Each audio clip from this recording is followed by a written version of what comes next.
Thank you. Very nice to be here. We've been neighbors for a long time, and I occasionally come to things here, so it's nice to have an opportunity to speak, and I'm grateful to you for arranging it. Creation has been a neglected topic in Jewish theology across the 20th century. Now, the 20th century was a time, you might say, when Jews didn't have an awful lot of time for theology. They were busy doing other things. It was the most dramatically transforming century in the history of the Jewish people, probably since the first century, since the century of the origin of Christianity and the Great Split and all the other things that happened in that period.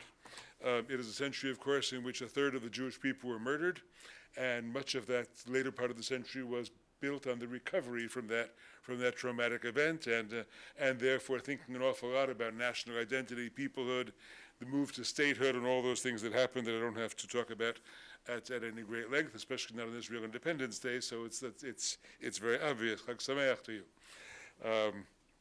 Happy holiday. But there are other reasons why it was a neglected question. If there was time for any theology in the 20th century, there were two theological questions that stood out and almost pushed everything else out of the way. One was the question of providence. How could God have let it happen, this terrible thing? And if it did happen, what does that say to us about God? That was, if there was a theological question the Jews asked in the 20th century, that was the overwhelming question. The other question that went alongside it was, do you still believe in the literal verbal revelation of the Torah, that God spoke every word? And if God didn't speak every word, then is there any authority left to it? Is there any reason to live by it? Those two questions were the great theological questions. The question of creation, you see, well, first I would say it did not distinguish Jews from everybody else. It was everybody's problem. And Jews as a minority group are so interested in saying, in what way are we different? What's unique about our tradition? How are we distinguishable from the majority culture? And it was also an embarrassing question. It was an embarrassing question because we came to understand, with the passage of time after Darwin and the general acceptance of evolution, we came to understand that we didn't believe in the story that's in our Torah, and yet it's still our story. We have an intimate relationship to it. I recite every Friday night as I pick up my cup, I recite heaven and earth were finished, they and all their hosts on the sixth day. And I have a love for that story, I have a relationship to that story, I have a commitment to that story, but that cannot be characterized as belief. I don't believe in that story as the explanation of how it happened. It's a relationship other than belief. But that dissonance between commitment and belief, between, you might say, personal or existential engagement with that story, with that narrative, and belief as that's how it happened, that was an embarrassing dissonance. We didn't quite know what to do with it. Jews, you see, are not the kinds of people to have stood up at the Scopes trial and said, we are opposed to evolution.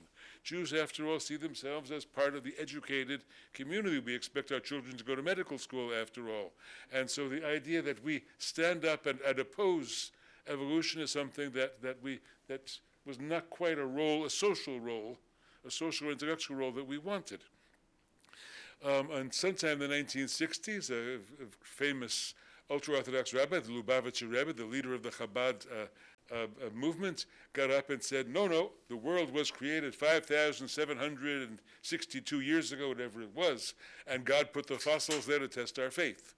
And God gave us the invention of carbon dating to test our faith. And we all rather smiled and said, all right, he's the Lubavitcher Rebbe, that's what he's supposed to say. But nobody else to his left, let's say, in the broad spectrum of Judaism, took seriously that point of view. But then what do you say?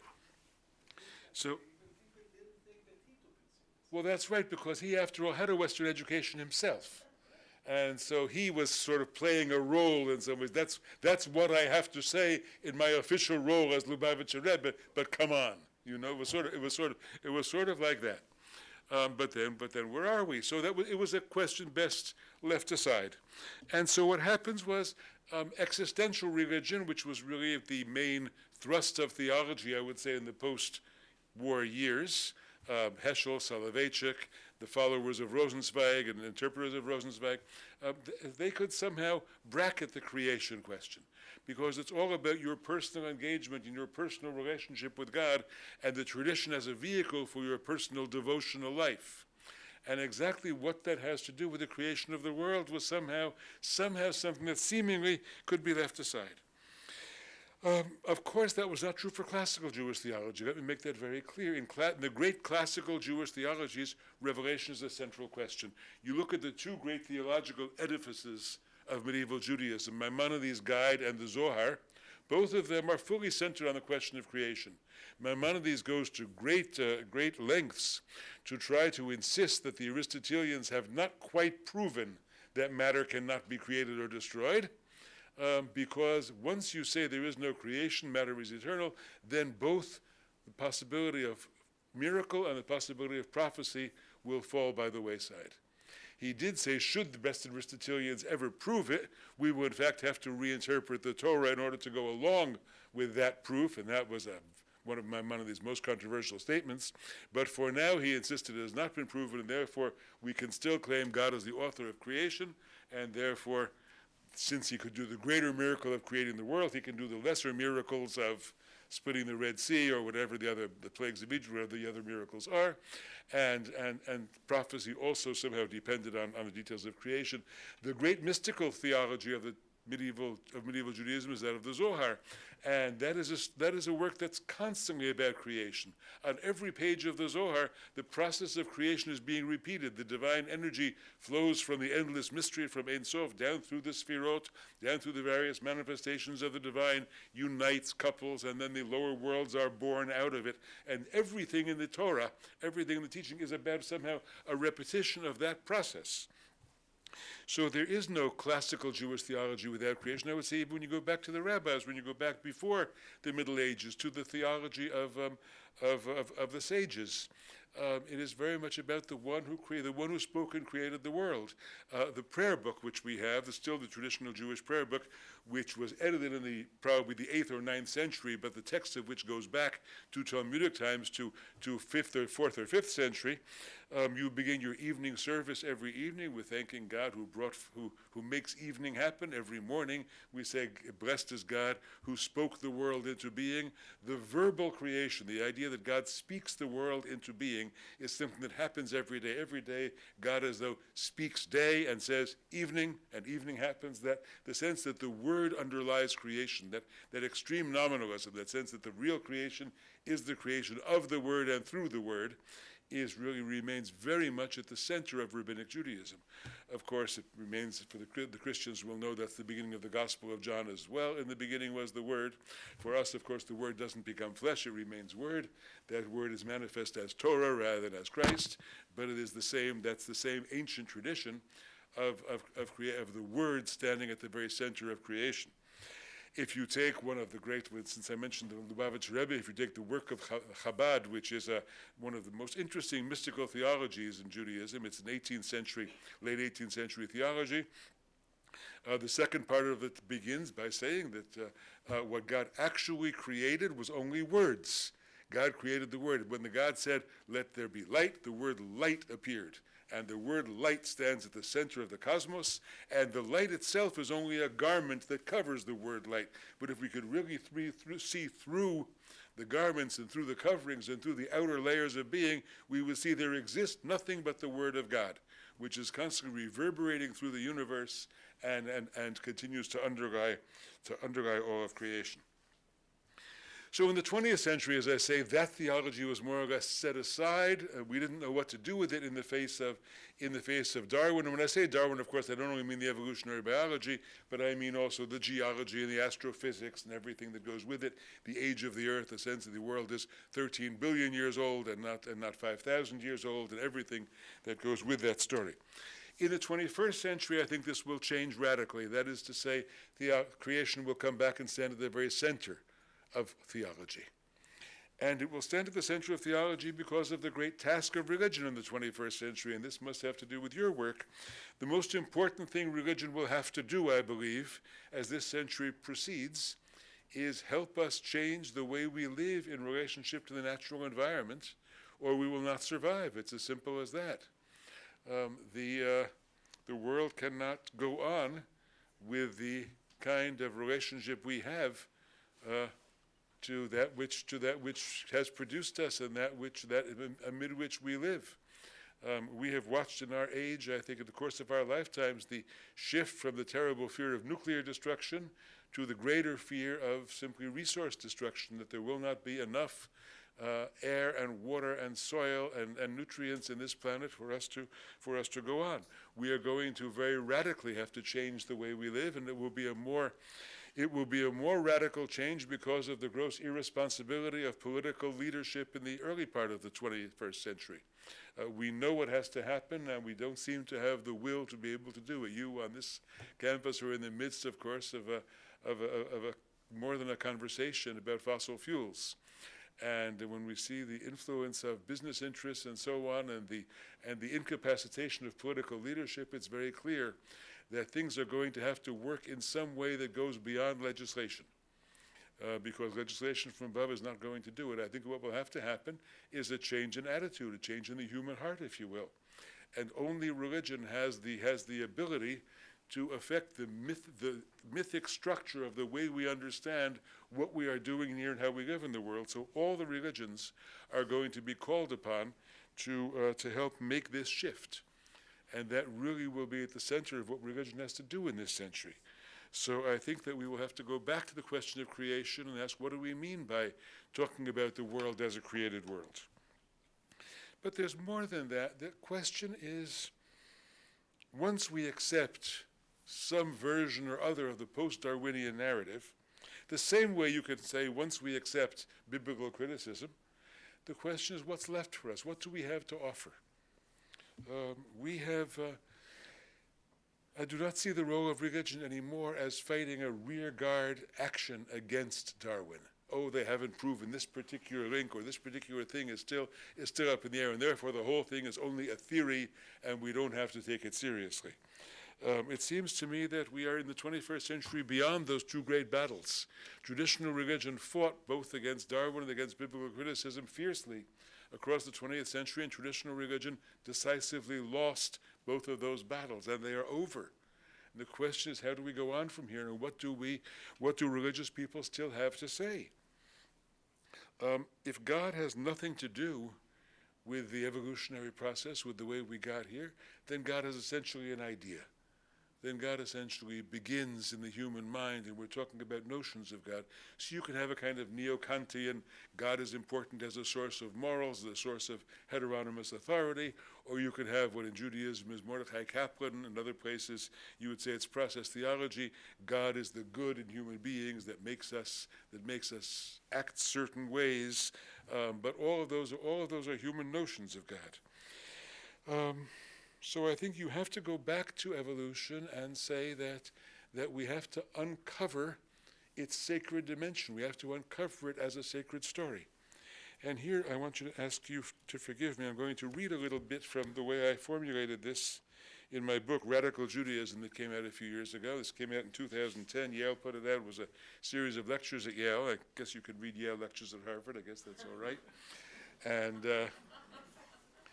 And I'm now working, by the way, I'm just completing the Hebrew translation of it. I'm working with the translator, but I've really rewritten the book totally for an Israeli audience, and it will be coming out next year. So yours is out in English, mine will be out in Hebrew.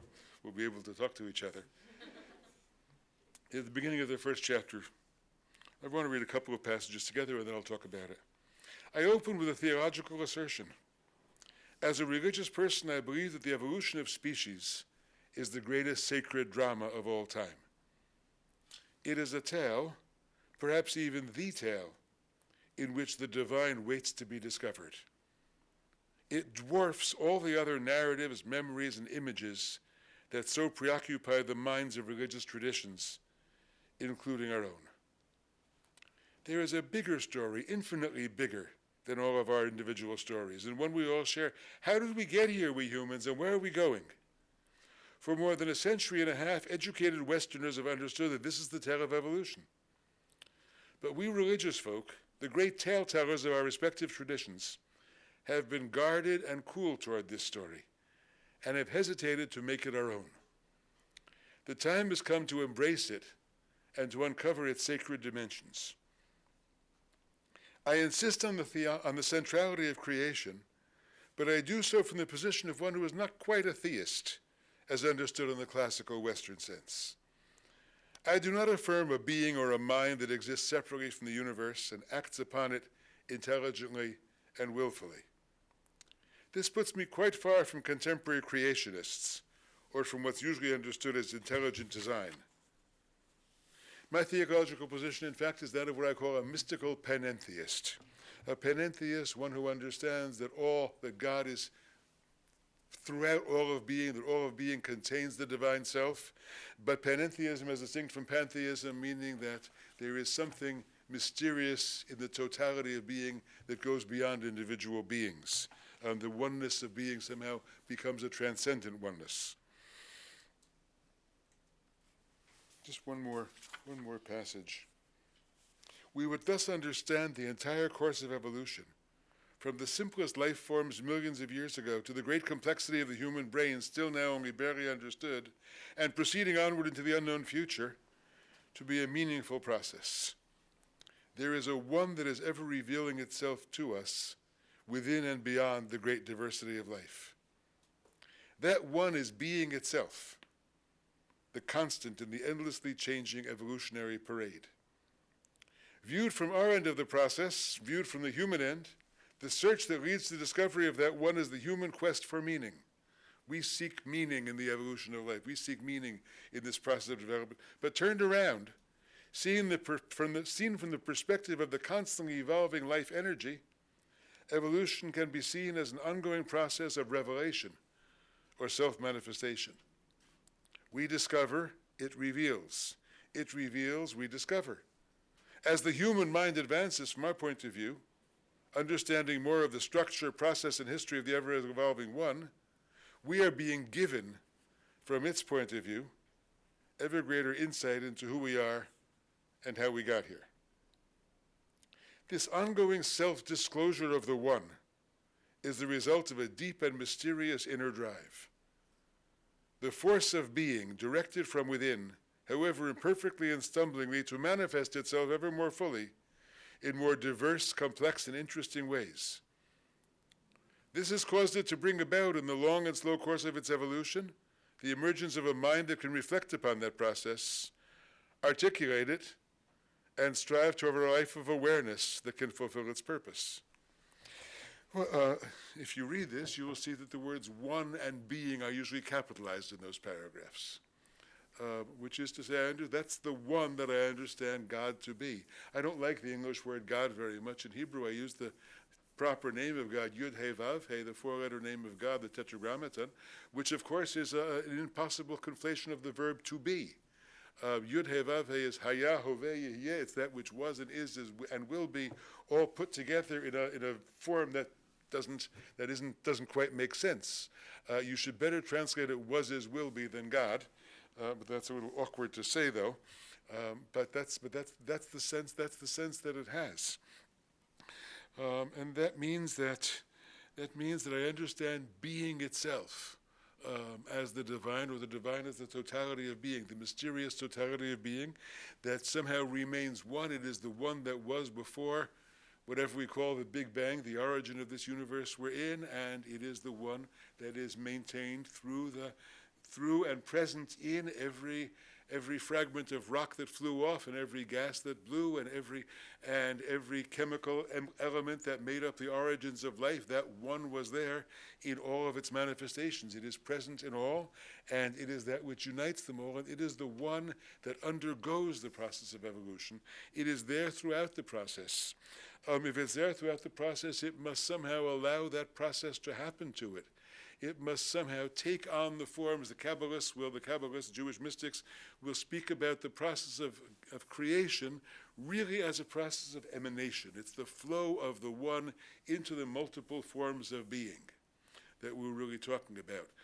The terms that we'll use are hitlabshut and hitpashtut, the one garbing itself in the infinite number of garments, the infinite number of forms that creation takes on. Everything is a hitlabshut, everything is a garbing of the one. I think all those garment metaphors worked so well because most of the Jews were tailors, as my family were, and so somehow the metaphor of garment, everything is a garment, was somehow very familiar to us.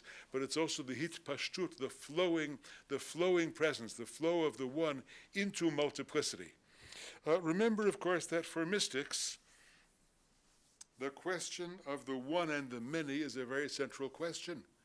Mystics are always confronted with, if there is only one, and that's the teaching that mystics insist upon, there is only one. Not there is only one God, but there is only one. There is no one and, there is only one. If there is only one, why does the universe I experience seem to be multifarious? Why are you, and I, me, and this separate from me, and floor and ceiling are separate? Why is there multiplicity if there is only one? And in some ways, you may say much of mystical doctrine throughout the world is an attempt to answer that question. The Kabbalists have their series of answers to it. Their series of answers to it have to do with a graduation of the process.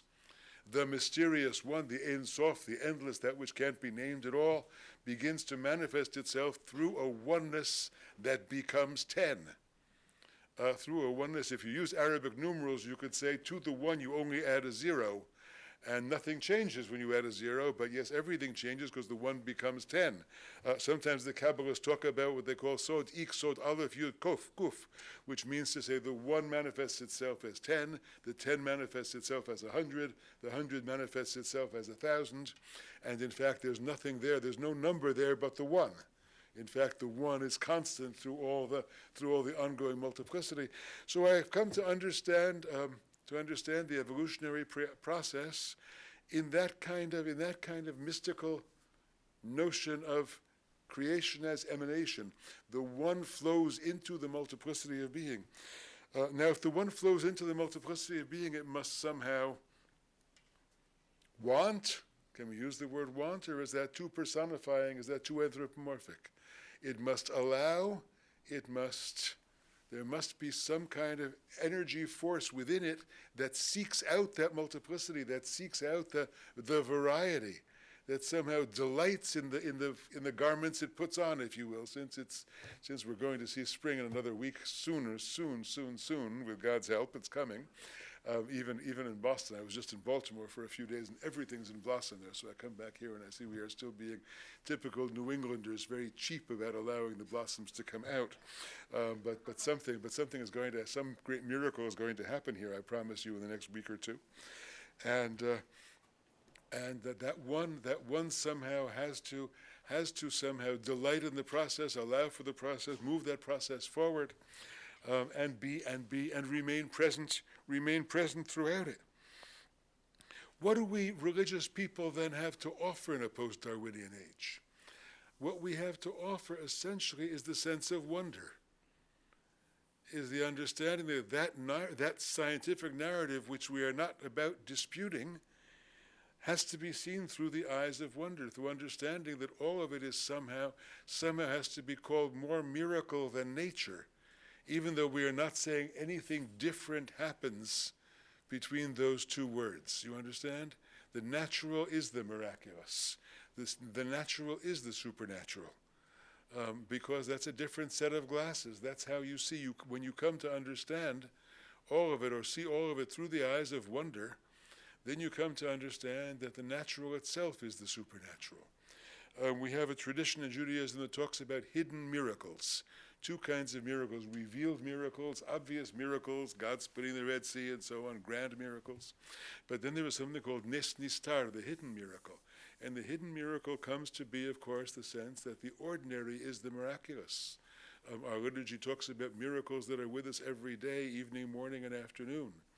And that there is a sense that this world is a world filled with wonder. And therefore, the process of evolution is the great object of wonder.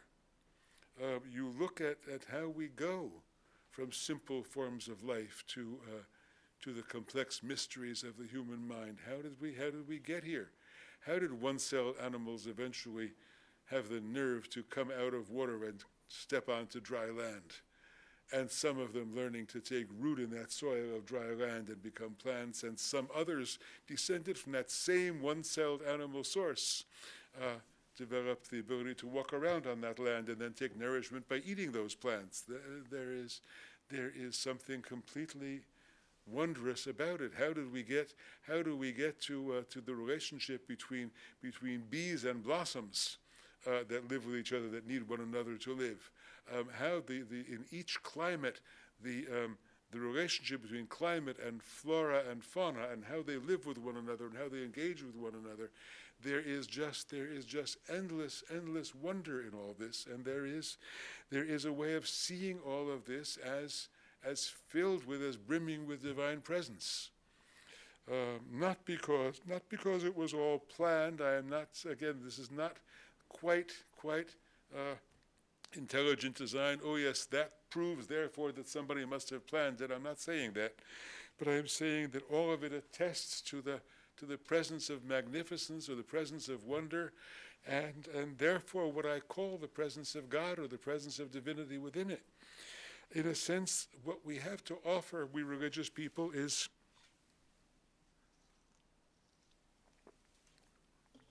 that sense of wonder, but we also have a language for wonder. That's what religion has to offer. When you want to express that sense of magnificence or wonder, you find yourself going back to the religion, to the language of religion, because that's a language that knows how to speak about that. You go back to the Psalms. Certainly you go back to Psalm 104, to God stretches out the heavens like a garment.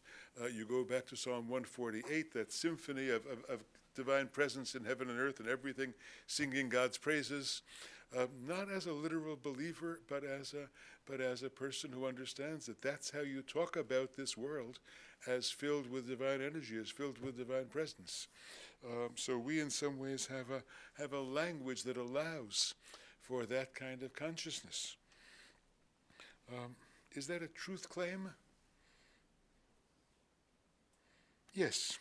But it's a truth claim not that stands on the same level of human reality or the same level of mental activity as scientific truth. It doesn't compete with scientific truth. It rather wants to take the whole conversation to a different level of human mind, a different level of human consciousness. And I think that's why the language of religion in 21st century is so much the language of myth.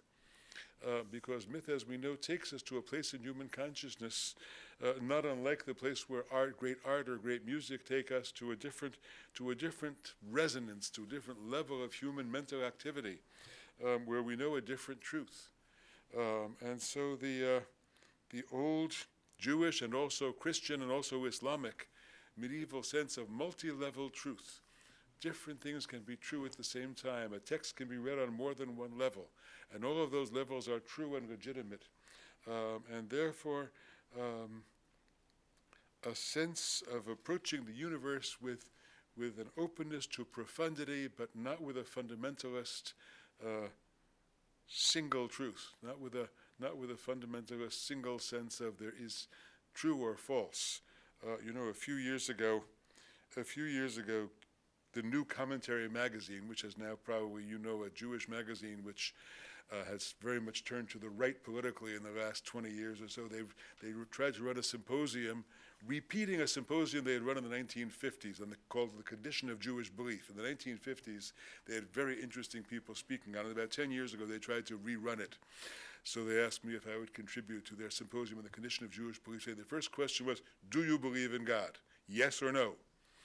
And I said, my answer began with the word phooey. That is the wrong question. The question is, do you still use the word God in your vocabulary? What do you mean by it? How are you using it? That question, yes or no, is a little bit like, are you or have you ever been a member of the Communist Party? That kind of simplistic answer. The other tale I tell, if you've just read the 10 Ideas, I told this story there that one day I was about to go teach a group of rabbinical students a few years ago, and I walked out of my house, and right in front of my house somebody had parked a pickup truck and had a bumper sticker on it. And the bumper sticker said, God said it, I believe it, and that settles it. And I walked into my class and said, this is not a Jewish bumper sticker. A Jewish bumper sticker would always say, God said it, I believe it. Now let's talk about what it means. Now let's talk about what it means, which is to say there are multiple levels of truth. So there is a level of truth in which we accept the scientific narrative, and we're no longer disputing it. But we are insisting that there is another level of reality in which that same scientific narrative opens to the wonder of divine presence that animates it. That's a level that takes religion to being an art, not a science, and we should openly admit that we were an art, not a science. And therefore, what we have to offer is only testimony, not proof. The Jesuits, after all, gave up trying to prove the existence of God a few generations ago. The Chabad Hasidim are behind them, but they're slowly getting to the point where they too are getting beyond that and no longer trying to prove the truth of their claims, but rather inspiring people to live on a different level of mental activity. What I'm suggesting here, of course, is a reframing of the story, is a reframing of the tale of evolution. You see, we've been engaged in that once before. If you look at the opening chapter of the book of Genesis, you may say the beginning of Genesis is a reframing of an older creation story. There was a creation narrative that was very well known throughout the Near East. Yes, the story that you can find in Mesopotamian texts and in Canaanite texts and Ugaritic texts, the story that there was an older generation of gods who dwelt beneath the sea, Yam and Tiamat and so on. They were the older gods, and there was a younger generation of gods who dwelt in the sky, and they were more powerful. They were asserting their power, Baal and Marduk and El. And the sea gods rebelled against the sky gods because they didn't like this new generation of younger gods taking over. And the sky gods slew the sea gods, and the world is created on the corpses of the sea creatures, of the sea gods. That well-known theology of the ancient Near East underlies various bits of biblical poetry. We see it peering its head through various bits of biblical poetry. Psalm 93, the waters lift up their voices, the waters lifting up their voices, but God is above the sound of many waters in the sea, probably echoes that old battle of the gods of the sea against the gods, then the God of the sky. But you can see images of that. That mythology is still there in later Jewish texts. In 8th, 9th century texts, we have, as the Israelites crossed the Red Sea, Rahav, the god of the sea, suddenly lifted his head up, and God had to slay that sea monster, and Israel walked across the sea on its body. So that's a kind of later Jewish version of that same ancient myth of the sea gods will rise up and the sea gods have to be slain. In the Zohar, you have the great serpent who lives in seven chambers within the Nile, and he will lift up his head and have to be destroyed again. What happens in Genesis 1? That the story disappears. That story is buried. One God creates everything, and he loves it, and he says, it's good, it's good, it's good, it's good, it's good. Everything he made is very good, which is to say there's a harmonistic view of creation. Everything is created in harmony. Everything has its place. This world is the creation of a good God who affirms it. That's a reframing of the creation narrative. I'm suggesting that we need to do it again, because a new creation narrative has emerged. And with it come, of course, all kinds of very difficult questions.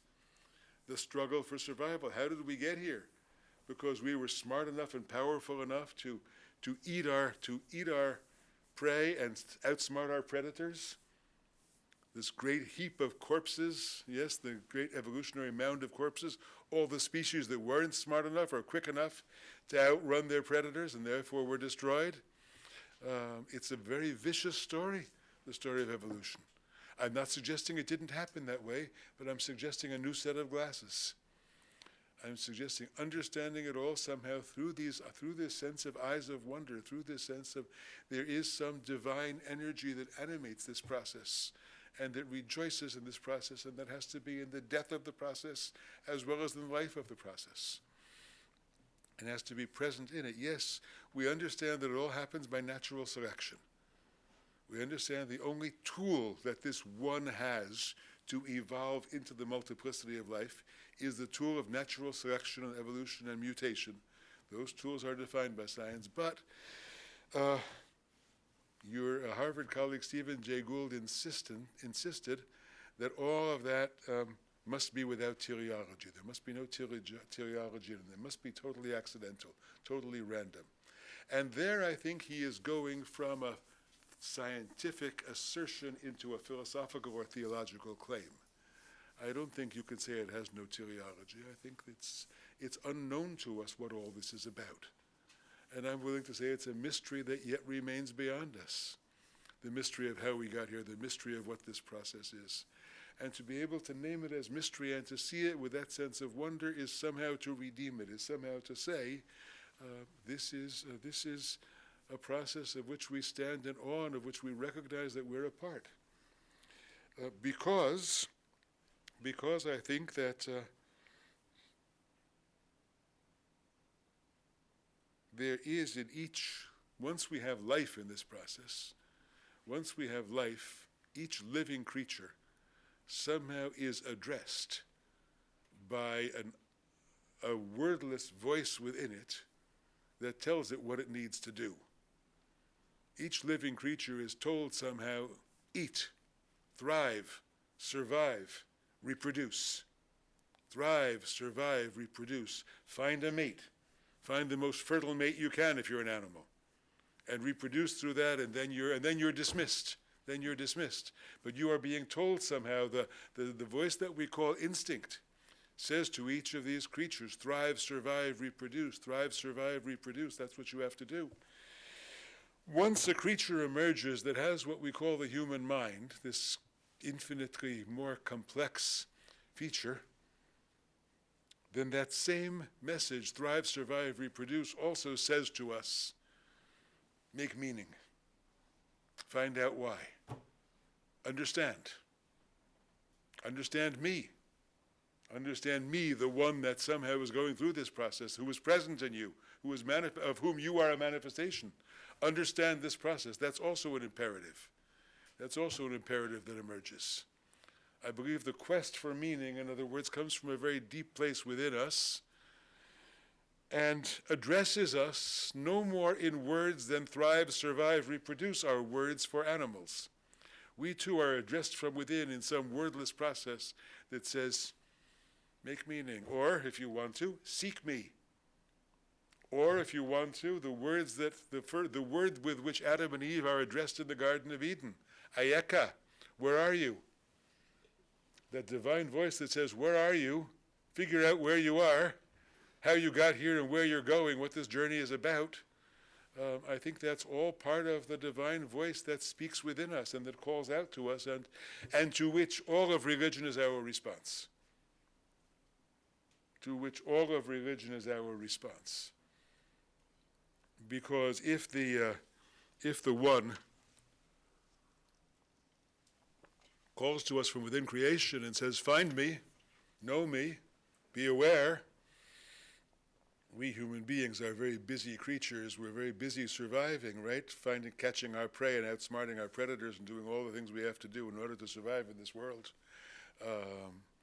And so we're too busy to become aware, and so we create systems of awareness. We create systems of reminders toward that awareness. That's what religions are. Religions are systems of awareness that human beings create, but we create them, we evolve, we create and evolve all religions, but we do so in response, I believe, to that voice, which I understand is the voice of God. The voice of God that does call out to us, that says, know me, be aware, and of course, with know me and be aware, help all other human beings to be aware. Share that awareness. Share that awareness with others, because it's not just you who are needed by this evolutionary force. This evolutionary process is still going on. We are not the end of evolution. We human beings are not the goal of evolution. Of course not. We're just another stage in this ongoing process. If we do not destroy this planet, I imagine a creature existing some hundreds of thousands of years from now, who will look back upon us about as proudly of us as ancestors as we are of the great apes, and will say those ridiculous, stupid creatures of the 21st century who nearly destroyed the planet, who thought they had some awareness and were just rapaciously destroying the earth. Of course, they're embarrassing ancestors for us to have. So I think we are just another stage along the way, and we are called upon to be aware. We are called upon to be aware of that, and that means, of course, to push the project forward. This project of evolution, which is the project, I understand, you may call it the works of the Lord, or you may call it the project of evolution, or you may call it the ongoing process of our planet. We are called upon to take part in it. This one that contains all mind that ever was and ever will be is now manifest in this thing we call the human mind.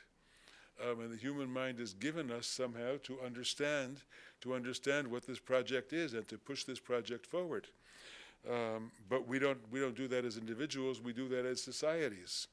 And so therefore, along with know me or be aware of me, there's also a second part to that single divine commandment. I understand there's only one divine commandment, and that is make others aware too. Well, make others aware is very good, but they cannot be aware of finding the meaning of life as long as they are hungry. So you better feed them first.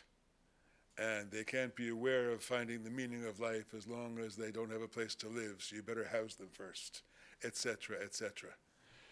In Judaism, we talk about two forms of divine commandments: the commandments between man and God and the commandments between person and person. The commandments between man and God are all of religion, all of ritual form. The commandments between person and person are all the moral and ethical sphere. So I understand both of those commandments as essentially divine commandments. The one that calls out, know me, and we respond by creating the forms of religion. The one that calls out, share that knowledge of me, calls upon us to treat other human beings in the divine image, to treat other human beings in such a humane way that we can begin to help them achieve that understanding and share that understanding. So that is in some ways a theology of creation, if you will. It's a theology of an ongoing creative project, the theology of an ongoing view of the evolving world as an ongoing emanation of the divine self into ever new forms of life, into ever more advanced and complicated forms of being. An evolution, I think, that we understand rather little of, because we don't understand where it's going. We can't, by nature of the process, being in the middle of it, we do not have a perspective on where it's going. But I think our obligation toward it is only to open our minds and ourselves to it as fully as we can, and to become active, creative participants in that evolutionary process.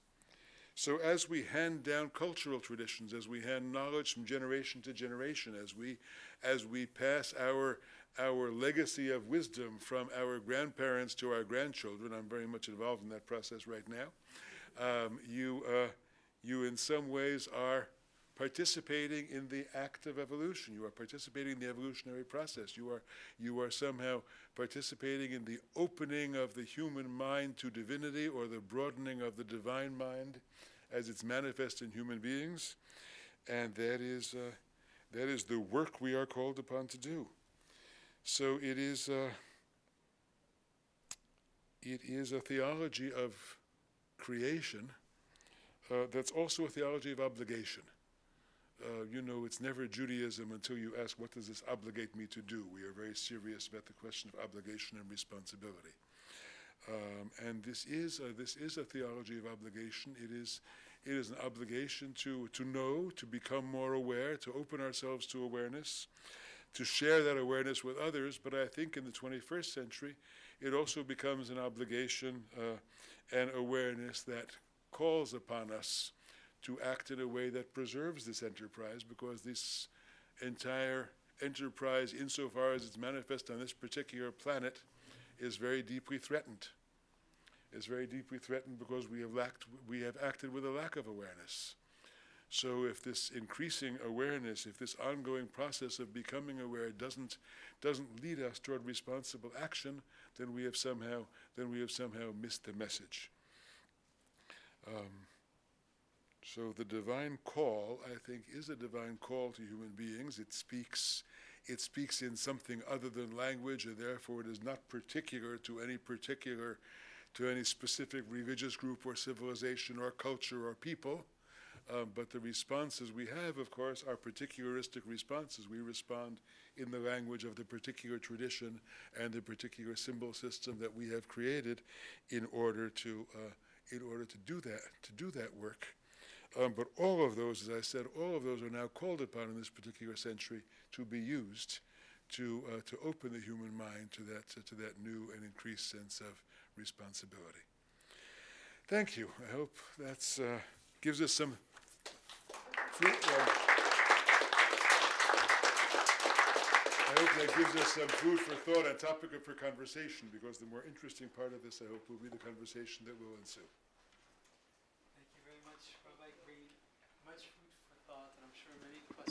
and I'll start with my question. If with this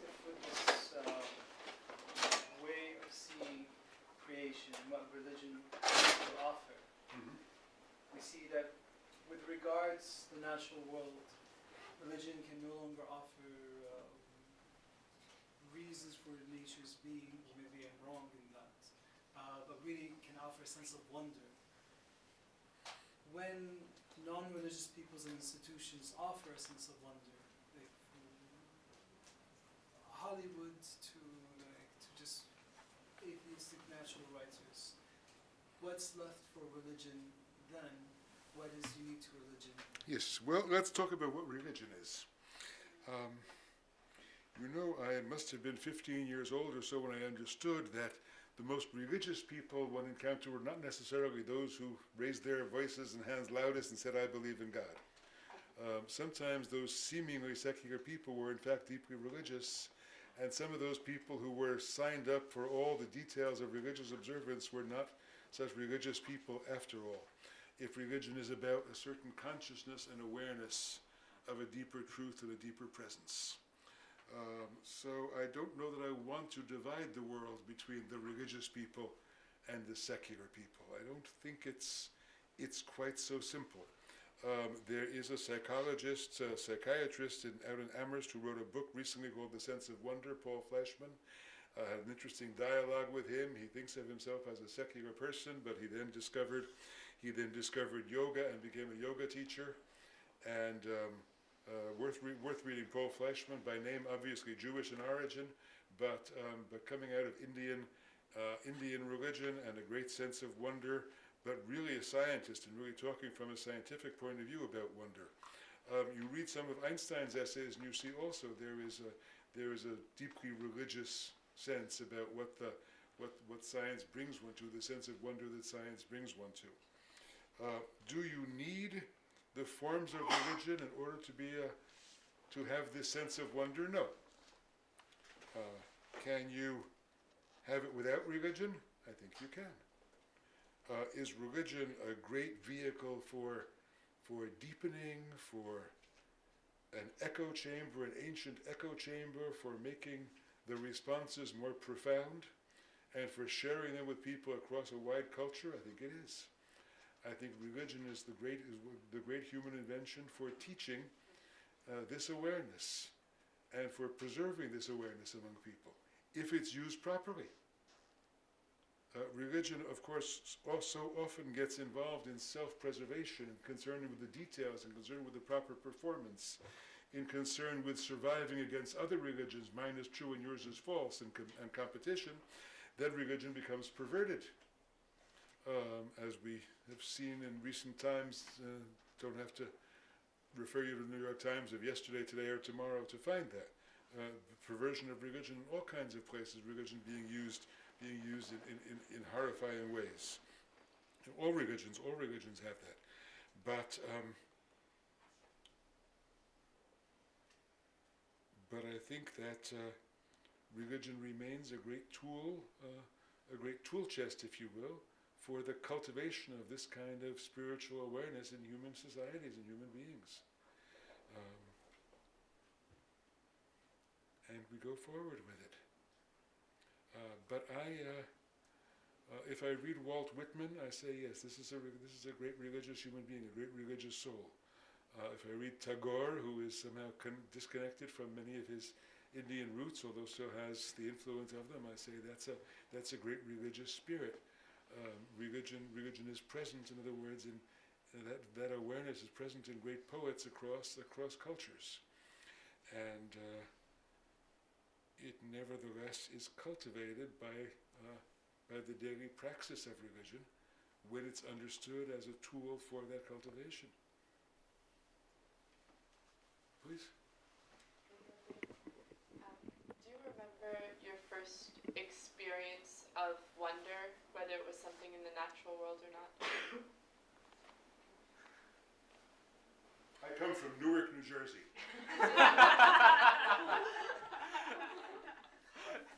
See, they laugh. No, Newark, New Jersey, when I was a kid, was a very interesting and diverse place. We were a Jewish community of some 60,000. I don't think there's any of it left at all. I came from, what I mean to say is when I say I came from Newark, I came from a very urban environment. I must have been 6 or 7 years old, going for walks around the neighborhood, 4 or 5 blocks from us, up Clinton Avenue, which was a sort of dirty urban street, up Clinton Avenue. There was a funeral home. And that funeral home had in front of it a little rock garden. And in the middle of that rock garden, there was a little pond. And in that pond, there were goldfish swimming. It was my first encounter with nature. I used to go whenever I could, walk up Clinton Avenue to Grove Street and go to that funeral parlor and sort of watch the fish swimming in that pond, trying to understand how did they get there? Is there some underground channel from the ocean and could I put my head down and sort of see the channel where the fish swam in from, and where did they go at night, and all those kinds of, I think that was probably the beginning. I think that was that's about as far back as I go with nature. Just a comment on what you say. I remember that whenever I teach, let's say Maimonides or something like that, so Maimonides has this approach of the wonder of nature. And when you speak to kind of religious people, or some sort of religious people. Yes, so-called religious people, or some sort of, yeah. This is always a puzzle for me. Whenever you speak to some sort of religious people, at least within the, I would say, Jewish population in Israel, also here, for them, nature is a profane, mundane thing. Yes. In order to have a wonder, you need something miraculous.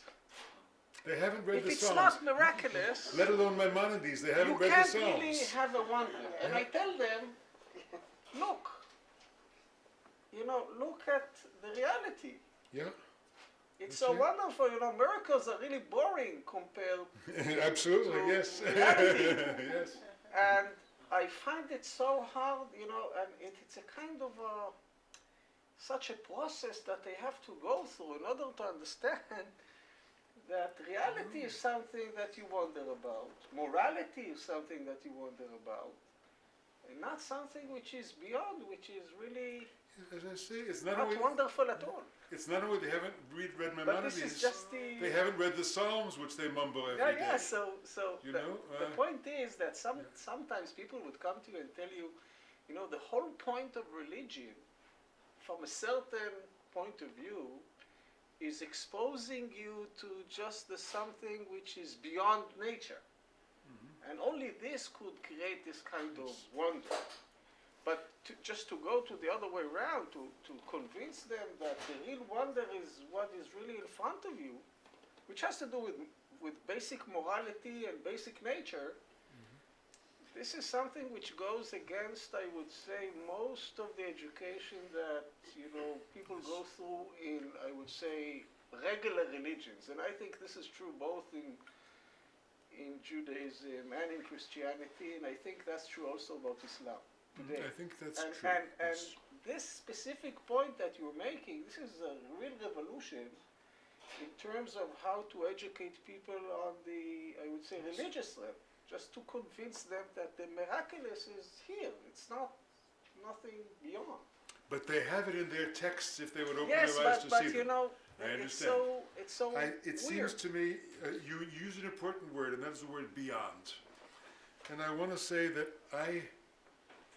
people always say, yes, but is there nothing transcendent? If you're such a pantheist, then is there transcendent? I like to say, the idea that God is other is not an ontological idea for me. I don't know a God who is outside the universe.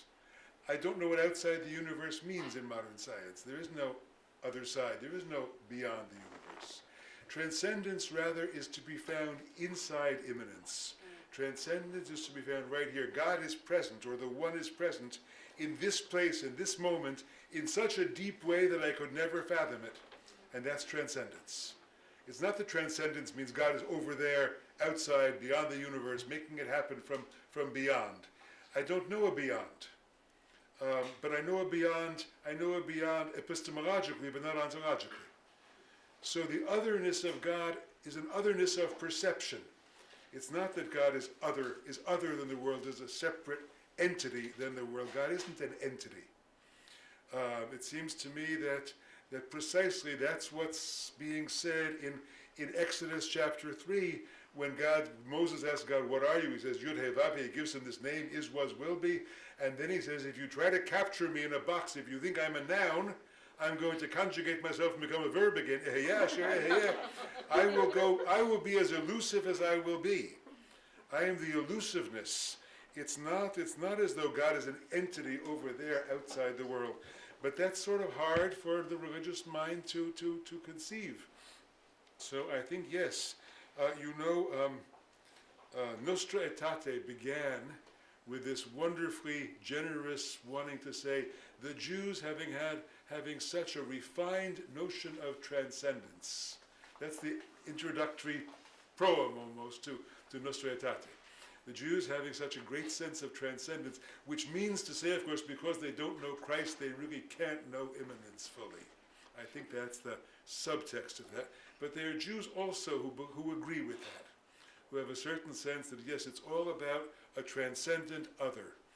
And I don't think that's the point. I think that will be a hard battle to win. Shoshana, please. Hi. So, two things. It's very.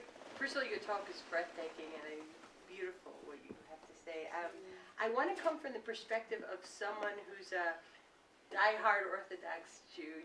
Who my father was Rav Alav Shalom, and I'm reminded of what he would say to me when I was 16 years old or 15, and I would come home really frustrated by things that people were saying, even in Akiva or in my ultra-Orthodox girls' school that he sent me to because he thought they'd have the warm and fuzzy Judaism, and he'd give me the intellectual approach at home. Didn't work so well. But so I remember coming home and saying, but Daddy, you and I learned in the Talmud together that X. But they're saying Y, and when I raise my hand and say X, like we discovered, they throw me out and they throw me out of class and tell me that I'm wrong. So, and I'm upset. I'm upset about God, I'm upset about religion.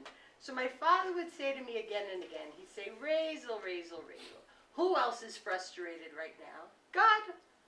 You think it's God's fault that people are running around saying things in his name that are wrong, so you're going to blame him? So I'm not saying I want to criticize or say that I agree with you, disagree with you. I agree with nearly everything you're saying, except that I would like to reserve the place for the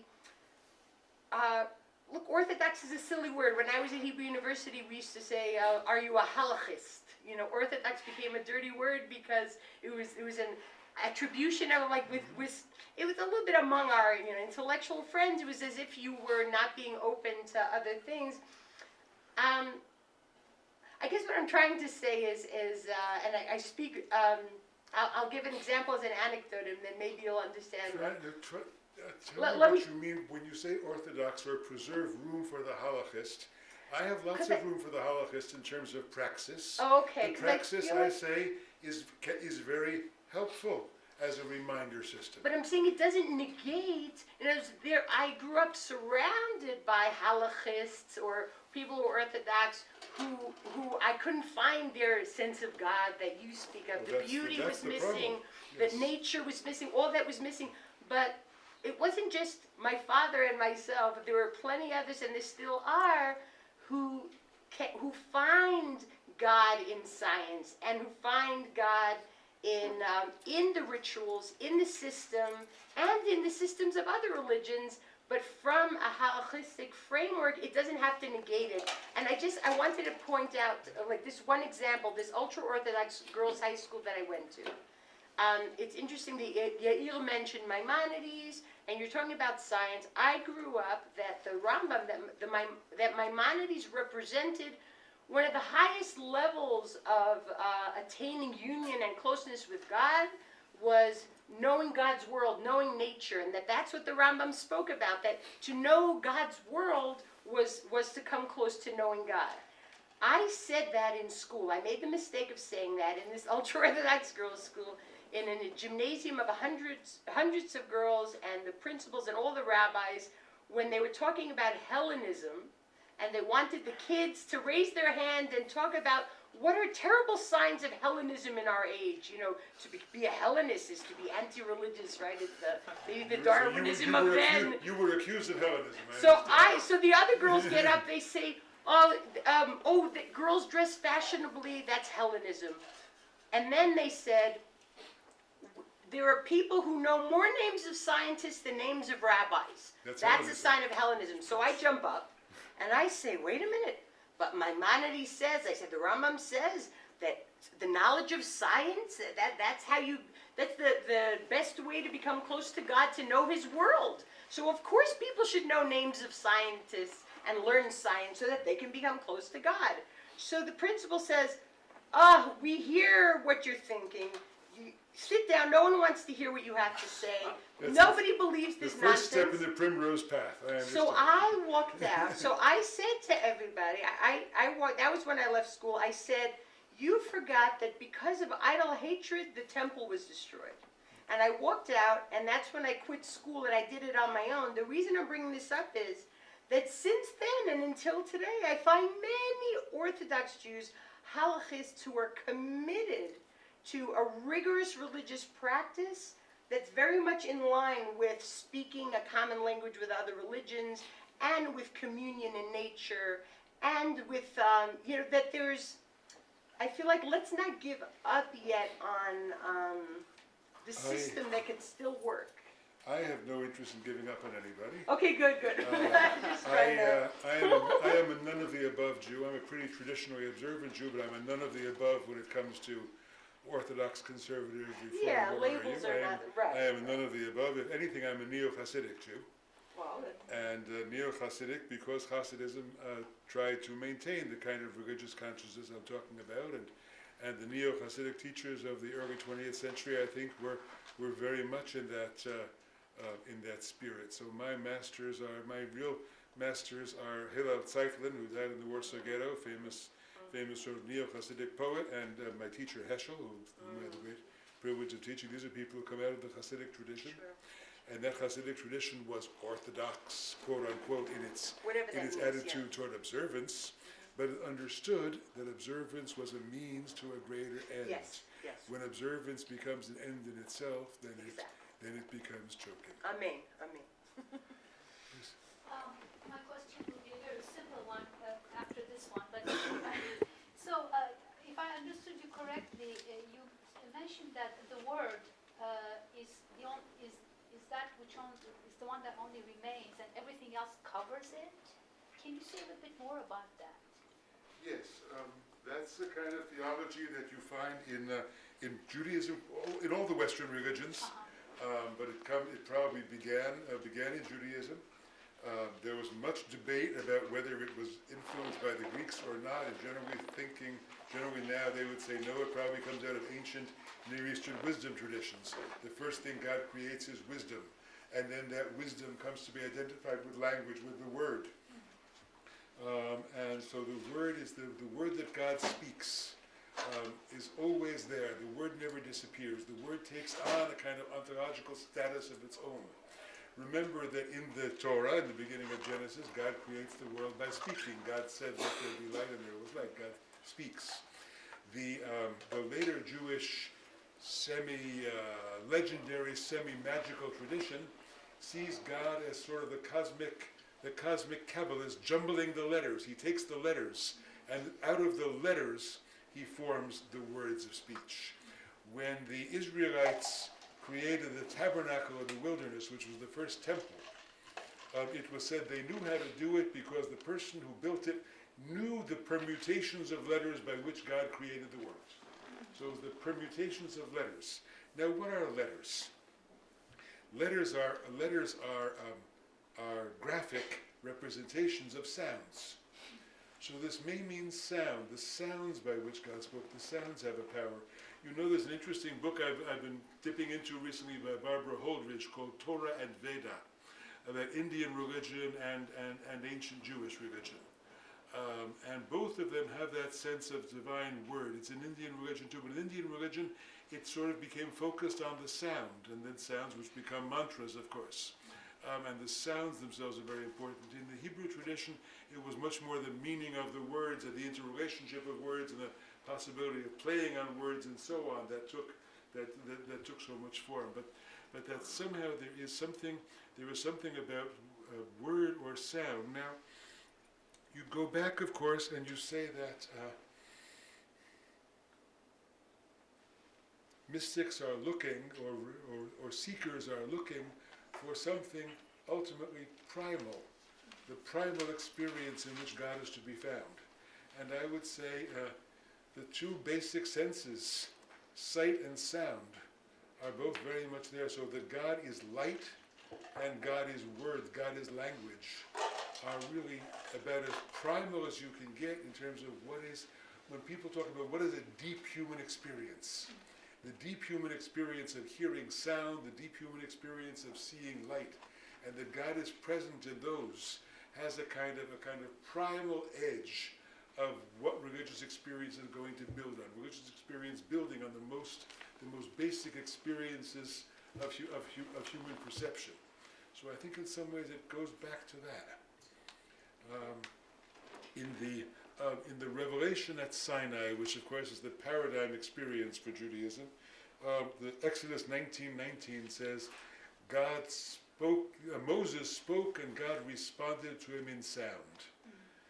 God responded to him, and some people translate it in a voice, but the voice there is actually the voice of thunder. God is thundering. The sound of the thunder is the divine voice, and Moses translates that he is able to translate thunder into language, to translate thunder into words, and that's how the word emerges.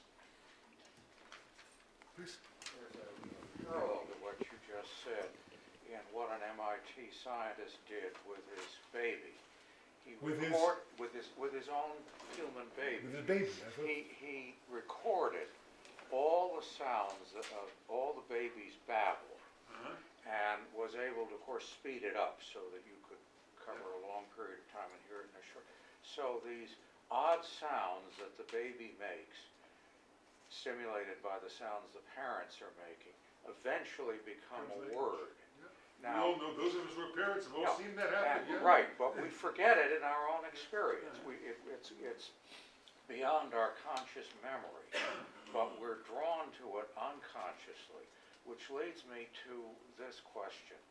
I think that personally that the trouble most modern people have today is the dogmas of religion, that you have to believe there's a creator. And they've read Darwin and they find that very difficult to take. So can't we say to people, fine, create your own God in conformity to a tradition that you've grown up with, in the tradition of the sounds you heard from your parents, and God doesn't care whether you create him, you think you're creating him yourself, or whether you think that he started it all. That's not an essential dogma. What is essential is the experience of inspiration leading to ethics, leading to community. Yes, but when you do that creative work, you then eventually discover that you are only repeating that which has been done by every generation before you, and you somehow make peace with that fact. Right, and you can read Torah or the New Testament or whatever is other people's creations that have become objectified, perhaps unnecessarily. Yes, no, I think much of what happens is that the experience of one generation is frozen into the dogma for the succeeding generations. And then generations after that come back, and that dogma becomes an obstacle to their getting to that core experience, which in fact was what the dogma had originally been. But defreezing it, defreezing it from that dogmatic state, and sort of putting it back into its original experiential context, and revivalist religion, I think, is an attempt to do that.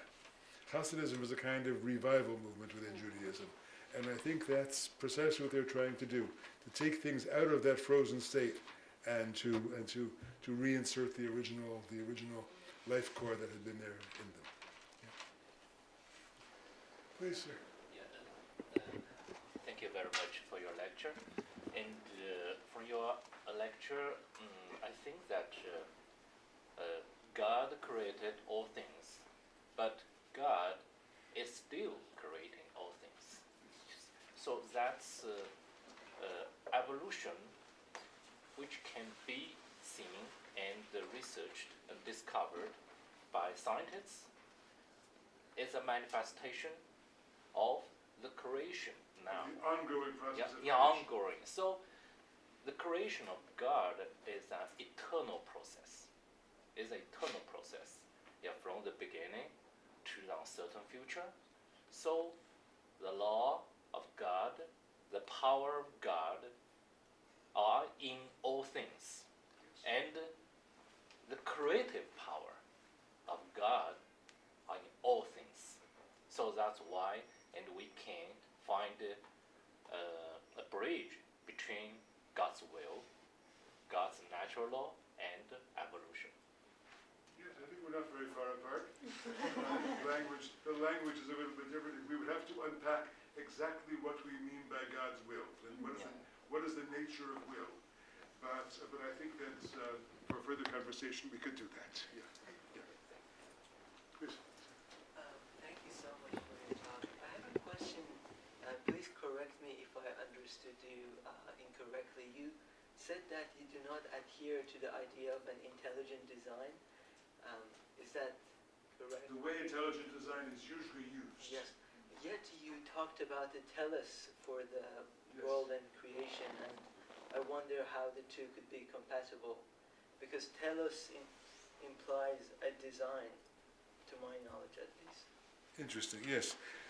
By intelligent design, as it's usually used, I mean to say that this is the fact, the wonder of nature points to the fact that there must be a mind who creates it and who has a particular purpose in mind. I don't know what that purpose is. I stand in awe before the magnificence of the world, but I don't know exactly where it's going. I know that we are part of something that reaches infinitely beyond us. I do not say there is a particular purpose to it that I can define or that my tradition has a unique handle on. That's what I mean. That's the distinction I would make. Oh, the questions are growing, please. It's following up on a prior question where the opposition was made between the secular and this inspired vision. Yes. So I want to keep that distinction, but I want to just shift it over into, instead of secular, I want to call it mass, the masses. Because what the reason for what the calamity we're facing is our mass culture. The way we all are as consumers, this way of life that's spread over the earth now as a mass phenomenon. So that, as a secular mass phenomenon, I want to ask, if I say with you that there is this pantheism, that is this inspiration, isn't it the case that that's always been considered, at least traditionally, as an elite phenomenon opposed to the masses? So then I wonder if that's a framework, that kind of opposition works. I wonder, I don't want to call it an impossibility to reconcile it. I don't want to call it a paradox to reconcile it. I want to consider it a puzzle, and I want to ask, how does one transform like a mass secular world into this pantheistic experience? Yeah, a lot of educational work to be done there. Yeah. I would say that I'm not quite comfortable with the distinction you're making between elites and masses, because I'm a person who believes that religious experience is accessible to every human being, that there is a kind of possibility of openness, there is a kind of In all of possibility. us, in all of us. Yes. And so the sense that the only elites have it and not masses, so the language may be an elite language, I think. I mean it in the sense that it's always been understood that it's the process of training, and only very few flip through the gate. Everyone else stays behind, more or less. I mean, that's in that sense. So Well, I think if we're now facing a world where the mass is the cause of the calamity, how do we How does that work? What's our chance? The mass is manipulated. The mass is manipulated by various kinds of elites, by various kinds of elites that are out there for their own profit and for their own power. And so, who has control of those levers? I think is somehow variable. We now have means. I'm thinking of film and new forms of communication and so on, to appeal to very large numbers of people. You look at how the masses have been affected by science fiction creations in the past several decades. What 2001 and various kinds of what Star Wars did to the masses, and what could be done in mass education for a certain kind of values, a certain kind of awareness, if the right sorts of educational tools were used. Yes, but you have to have people as wealthy, who are wealthy enough and interested in investing enough to do that. But I would like to see environmental educators really getting hold of kinds of means of communication to the masses that could affect major change or large scale change. I don't think there's an impossibility there, but who manipulates, who controls, I think is a very major question, and that's why these debates like this one here around fossil fuels are so interesting, because it so much reveals what the vested interests are that control what the opinions of the masses are. But as I say, I think as they do it, the tools of religion will be a very important part of that, because only religion has the access to the human mind. I know it's a tough fight. And if there were an easier alternative, I wouldn't propose it. Yes, please.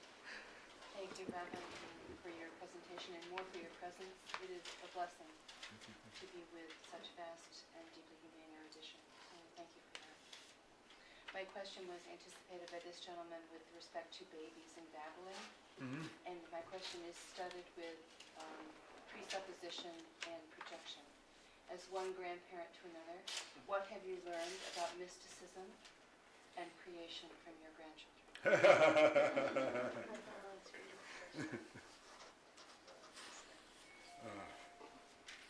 I'm thinking of a close disciple of mine who just had a baby 2 weeks ago and named him in honor of one of the Hasidic masters that he and I studied together. So there is still some continuity going on there. I think I learned so much from my child. I have one daughter, she has 2 children. So much from my child, and then again from her children, about this year of the development of language, watching language happen, was yes, it was of course this series of babble and series of sounds, as you say, but it's also the creatio ex nihilo. So you stand.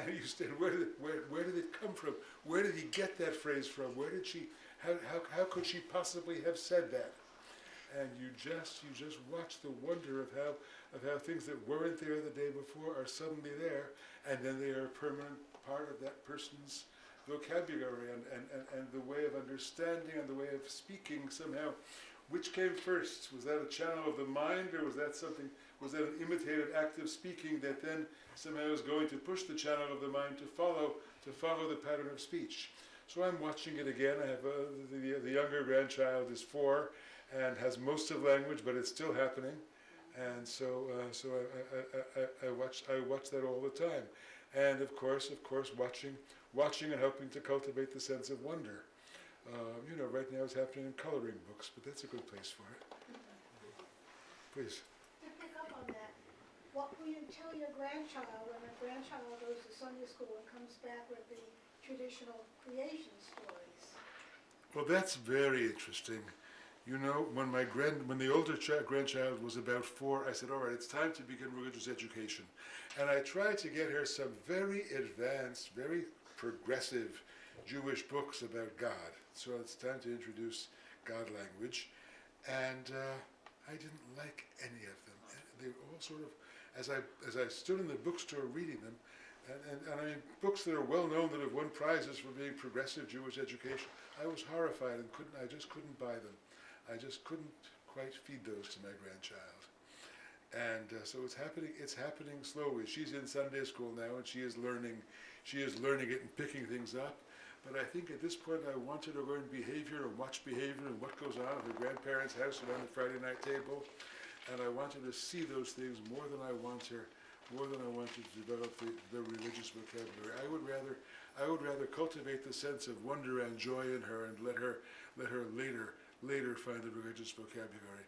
You know, Shoshana, your story reminds me of, I'll have to maybe wind things up by telling a story of my own. And it's good for the season, actually. I was about 30 years old or 29 years old, 2 or 3 years out of rabbinical school. Fordham University in New York, which is of course a Catholic institution, offered a day of teaching about the great mystical traditions and what the mystical traditions have to say about the seasons of the year. And they invited 4 speakers. Wonderful monk, I hope some of you have read him, Brother David Steindl-Rast. Wonderful sort of poetic Benedictine monk. And they invited Swami Satchidananda. This is back in the 70s now. They invited Swami Satchidananda, who was the head of Integral Yoga. And they invited the head of the New York Zen Center, whose name I don't remember. And your humble servant was there to represent the Jews, because I was, though very young and inexperienced, I was a rabbi who spoke out of the mystical tradition. Well, Brother David gave a beautiful talk about the seasons of the year, the journey from birth to death and resurrection. You could imagine Christian calendar. And I talked about the 2 sacred seasons of our year, also the season of the individual in the fall and the people in the spring, but then how that too can be read individually. I talked about leading up, it must have been this time of year, because I talked about leading up to Sinai, going to the mountain and standing there in the inner hearing of God's voice and so on. And the Swami got up, of course, and we all sang Om Shanti Om, and the Zen Center guy got up and said, I have 15 minutes, we will sit. And we sat. Most of the people there were the Swami's disciples. You could tell because they were wearing sort of white pajamas, all of them. They looked like the Swami's disciples. And after the lecture, a young man raises his hand. Maybe a guy in his mid-20s, but I was not much older, you remember? He raises his hand and says, Rabbi, that's very nice what you say about standing before Sinai and being there and hearing the inner voice and so on, but is that really Judaism? Isn't Judaism about how God's up there in the sky and he's got a book and he's writing down all the good things you do and all the bad things you do and then he's going to reward you or punish you? Isn't that really Judaism? And I looked at this kid and I said to myself, another kid ruined by the Long Island Hebrew schools. And I, in my most sort of pastoral young rabbi voice, said, well, most of us end our religious education when we're 13 years old. And most of the people who taught us probably don't understand it in a very profound way either, so we have to go back and relearn it as adults. And he smiled and sat down. And then he came up to me afterwards, and I just want you to know, I quit. He mentioned the name of one of the leading ultra-Orthodox yeshivas. I quit such and such an academy the year before I was to be ordained as a rabbi. Oh, wow. And that's still the theology he was being given. That was higher education, religious higher education. He was still being given that theology of God's writing it down and gonna decide whether to reward or punish you. So I have carried him around with me for the last close to 50 years. I think of that guy often.